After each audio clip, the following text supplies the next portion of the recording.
ele precisa entender que acima dele tem um que é maior, irmãos. Aleluia. Não importa o status que o homem tenha, ele pode ser grande diante dos outros, mas diante de Deus ele tem que se enxergar como um dependente de Deus. Eu quero usar palavras compreensíveis para que todos entendam, principalmente se alguém aqui se acha grande. Todo homem grande, Deus colocou um limite. Louvado seja Deus. Seja ele grande espiritual e grande fisicamente. O grande espiritual, o apóstolo Paulo disse: para que não me ensoberbecesse pelas grandezas das revelações e da intimidade que eu alcancei com o Todo-Poderoso, foi-me colocado um espinho na carne.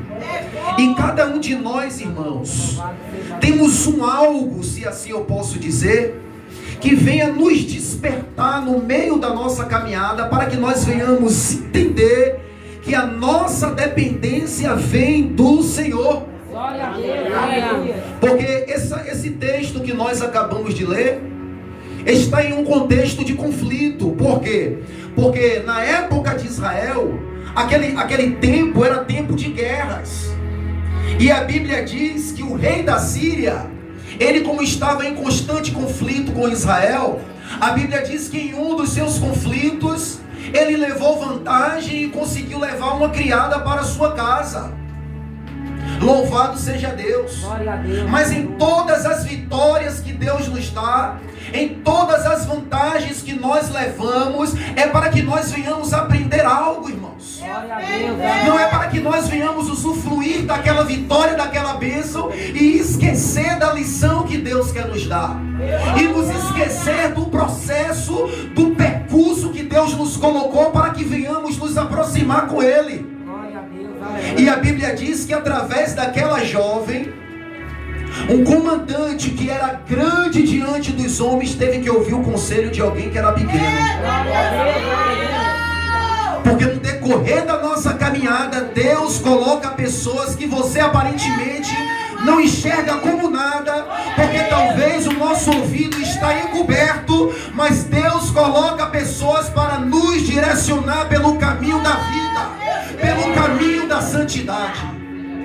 E aquela jovem que aos nossos olhos como uma refugiada, não tinha nenhuma representatividade, quem sabe, nas guerras militares de Naamã, mas foi dela que veio o conselho para que ele tivesse um encontro com Deus. Foi daquela jovem que veio o conselho para que Naamã se encontrasse com a verdade. E nós precisamos saber e entender da onde vêm os conselhos que nos aproximam de Deus. E aquela jovem olhou e disse assim: quem dera, meu Senhor está tão ocupado com guerras, está tão ocupado em agradar homens, e quem sabe tem pessoas aqui assim nessa noite, tão ocupado com as guerras que você está passando, e quem sabe está até ganhando, mas está esquecendo do principal, é o dono da guerra. E aquela jovem não estava apontando a Naamã mais uma guerra, ela estava apontando aquele que até aquele momento tinha feito Naamã ganhar as suas guerras. Olhe para Jesus, irmãos. Não tire o foco de Jesus. Jesus disse: olhai para mim e sejam salvos todos os confins da terra. Glória a Deus. E quem sabe a sua vida está dando tudo certo até aqui. Quem sabe Deus já te deu vários livramentos até aqui, fez você perceber como Naamã, e você está se esquecendo de Deus, irmão. E a glória que está tendo na tua vida não está subindo para Deus. As pessoas estão olhando para a sua característica, porque quando você ganha suas guerras, você não é humilde para reconhecer que o teu socorro vem do Senhor, porque o livramento vem dele, a vitória vem dele, a bênção vem dele e a cura vem dele, irmãos. E Naamã, ele ganhava vitórias, ganhava guerras, mas ele só foi curado e liberto quando reconheceu que havia um Deus, e esse Deus não estava em qualquer lugar. Porque em um sentido figurado nós até dizemos: ele está em todo lugar, mas é aprovando tudo? Naamã entendeu que para ele receber a cura e consequentemente a libertação, que é o principal, foi falado aqui pela irmã que me antecedeu, ele teve que tomar uma atitude. Glória a Deus. Ele teve que tomar uma decisão. E essa decisão que Naamã tomou está descrita em toda a Bíblia. Eu não sei porque as pessoas leem e não deixam entrar nela. Porque a gente lendo a Bíblia no livro de Daniel, a Bíblia diz: Daniel decidiu firmemente. Aleluia. E a vida vai te colocar em meio a decisões, aonde você vai ter que ser homem suficiente, jovem. Porque diante das decisões, você que tem a capacidade de entender, você não vai poder ser menino nem menina. Você vai ter que ser homem suficiente, mulher o suficiente para saber escolher o caminho da vida e não da morte. Aleluia. Porque vai ter decisões que ninguém vai poder tomar por você. Alguém até vai te orientar e dizer: venha para a igreja. Alguém vai até te evangelizar e dizer: Jesus é o caminho, está do lado de cá é melhor. Mas se você não entender que precisa ser humilde, que precisa se voltar para o Todo-Poderoso, descer do teu pedestal e dar lugar a Jesus operar na tua vida, louvado seja Deus. Ninguém vai fazer isso por você, irmãos. Porque o papel daquela jovem missionária foi apontar o caminho, mas Naamã decidiu ir até o caminho. Esse é o papel da igreja. E você olha e fala: ninguém me ajuda, ninguém me ama, parece que eu estou desprezado por todo mundo. Mas Deus tem uma igreja na terra, irmão. E esse local aqui, eu acredito que não foi aberto pensando em dinheiro, não. Foi pensando em vocês que estão aqui, para que as almas tenham em Deus um repouso. Aleluia. E aquela jovem apontou para Jesus, porque o profeta representava Deus. E naquela época Jesus já existia, porque ele sempre existiu. A Bíblia diz que o povo de Israel bebia de uma pedra e a pedra era Cristo. Aquela jovem missionária estava apontando para Naamã, a pedra principal, rejeitada pelos homens, mas para com Deus eleita e preciosa. E é para Jesus que nós temos que olhar, irmãos. Temos que deixar de lado o nosso orgulho, as nossas grandezas, as nossas vitórias, e entender como Naamã: eu reconheço que de fato não há Deus senão na igreja. Aleluia. Senão no meio dos santos. Oh, aleluia. E Deus está todo o tempo nos trazendo para esse ambiente. Por quê? Porque é aqui que você sente paz. Aleluia, Deus. É aqui que você vê que Deus fala com você. Eu não estou dizendo um ambiente quatro paredes, não. Eu estou dizendo no meio de quem vai te falar a verdade. Eu estou dizendo no meio de quem vai te confrontar. Eu estou dizendo no meio de quem não vai passar a mão na tua cabeça e dizer que você é bonitinho, mas quando você tiver feia vai dizer: você está feia. Por quê? Porque quer que você caminhe para o céu. Porque não quer que você seja como um Naamã, vitorioso, mas por dentro doente. Porque quem olhava para Naamã, quem sabe podia tirar conceitos precipitados e dizer assim: poxa, ele é leproso, há toda uma lei em Israel dada para o leproso, mas ele é vitorioso, ele tem o amparo do rei. Porque Naamã tinha um amparo do rei. Quem é o rei que não quer um comandante que vá à frente do seu exército lhe dando vitória? E qual é o Deus que não quer que um homem grande se humilhe na sua presença? Que não quer que o homem dependente reconheça a sua dependência de Deus. Porque esse versículo que nós lemos aqui no versículo 1 fala que Naamã era grande diante do seu Senhor, mas do Senhor de toda a terra. Não adianta você estar bem aos olhos dos homens. Não adianta aos olhos dos homens você ser cheio, você ser belo, você ser agradável em tudo, e diante de Deus está sendo reprovado. Porque é Deus que vai garantir a tua vida aqui na terra e consequentemente a tua salvação. É muito simples, irmão. É muito simples. A palavra de Deus, ela não deixa confusão. A palavra de Deus, quando ela chega, ela não cria dúvida. A palavra da jovem foi direta. A jovem disse assim: o que vai acontecer lá, quem sabe é Deus e o homem de Deus. Mas se ele soubesse, estivesse diante do homem de Deus que está lá. A palavra de Deus é direta: venha para diante do povo de Deus. Agora o que vai acontecer quando chegar aqui é um processo de purificação e libertação, até Deus fazer de você um vaso novo, útil para toda boa obra. Mas que Ele quer fazer, Ele quer. Aleluia. Mas que Ele quer te libertar, Ele quer. Oh, glória a Jesus. Porque Naamã foi até diante do profeta procurando cura. Mas Deus não tinha só cura para Naamã. Deus tinha libertação. Glória a Deus. E quando Naamã chega com a carta do rei Ben-Hadad, que era o rei da Síria, e entrega a Jeorão, rei de Israel naquela época, porque naquela época o reino de Israel estava dividido entre reino do norte e reino do sul, e o reino do norte sendo conduzido pelo rei Jeorão, que era o rei de Israel. A Bíblia diz que quando Naamã chega com a sua comitiva e apresenta aquela carta diante do rei de Israel, o rei de Israel representa ali um povo. O povo que não ora e não busca Deus. E Eliseu representava um outro povo, um povo que quer entrar para o céu, um povo que tem a revelação de Deus e tem solução na mão para te direcionar pelo caminho. Porque quando Naamã chega com a carta e apresenta ao rei de Israel, a primeira atitude do homem que não ora, a primeira atitude do homem que não busca Deus, porque o rei de Israel já estava completamente reprovado diante de Deus. Tem pessoas que estão completamente reprovadas diante de Deus, e quando chega para ela as situações, ela tem que fazer o que um homem que não tem a presença de Deus faz. Ela tem que se apavorar. Por quê? Porque não tem vida de comunhão. Aí tudo atribula ela diante de qualquer coisa pequena. O rei de Israel rasga as roupas e diz: sou eu Deus para curar esse homem? Mas o que parece ser difícil para quem não está com Deus, para quem está com Deus não é nada, porque para Deus nada é impossível, irmãos. Se você estiver debaixo das mãos do Senhor, eu tenho certeza que as tuas guerras serão ganhas, irmãos. E tinha pessoas ali que oravam e estavam dispostos a tomar a causa de Deus para si.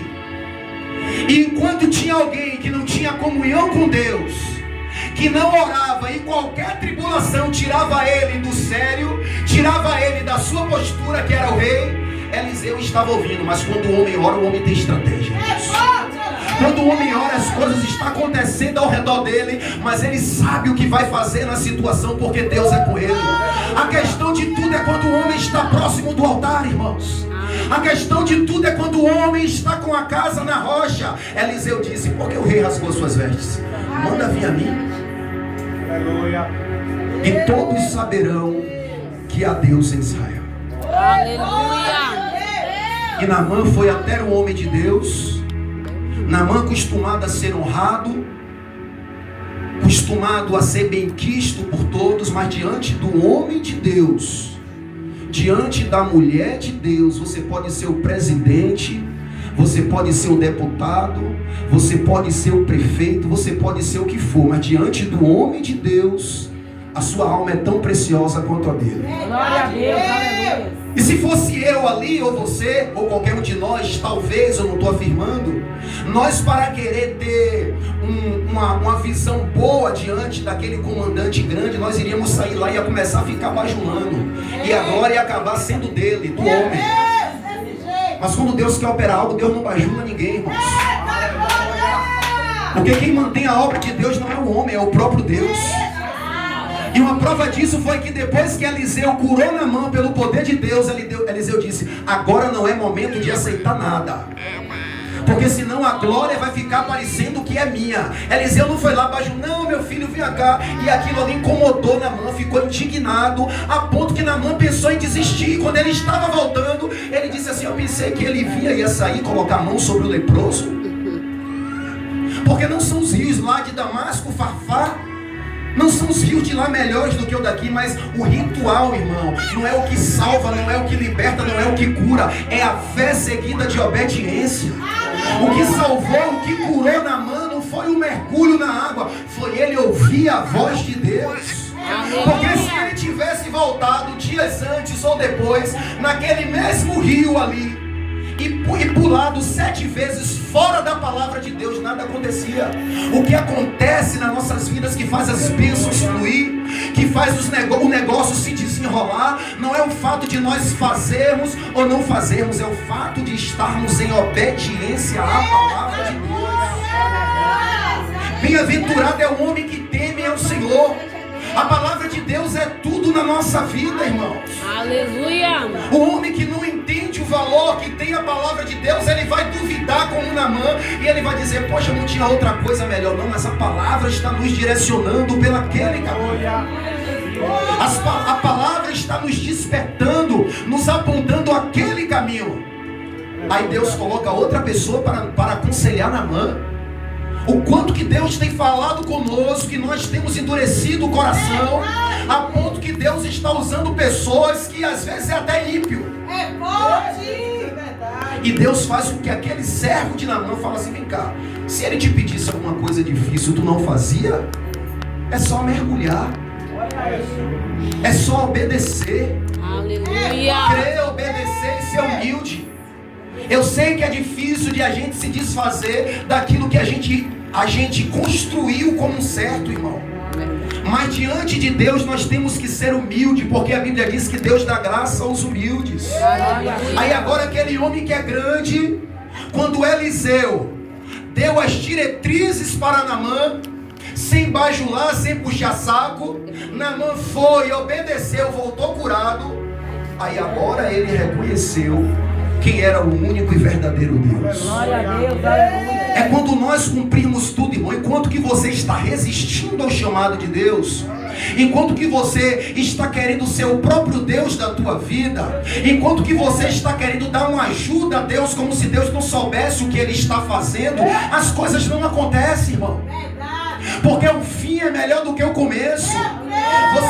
Eu tenho que nos doar para o processo completo, porque o final é como dizem aí, que tem sabor de mel. Porque enquanto Naamã estava resistindo, ele não tinha nada para dizer de Deus, nenhuma opinião. Mas depois que ele se sujeitou à vontade, e às vezes acontece na nossa vida que não nos sujeitamos, mas nos queixamos de Deus. Não nos entregamos, mas exigimos de Deus. Queremos tanta coisa para pouca entrega que nós temos, irmãos. Diante de um Deus que é santo, que exigiu do seu filho e dos apóstolos, seus servos, que derramassem o sangue. E nenhum de nós estamos sofrendo a ponto de oferecer a própria vida. O que Deus pede é que abandone a cachaça. O que Deus pede é que abandone a droga. É que abandone a mentira, a prostituição. São coisas que estão ao nosso alcance. E com a graça de Deus nós conseguiremos.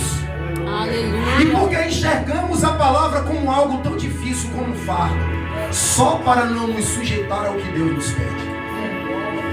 E somente no final do processo, quando nos sujeitamos à completa vontade de Deus, é que nós iremos abrir a boca e dizer como Naamã.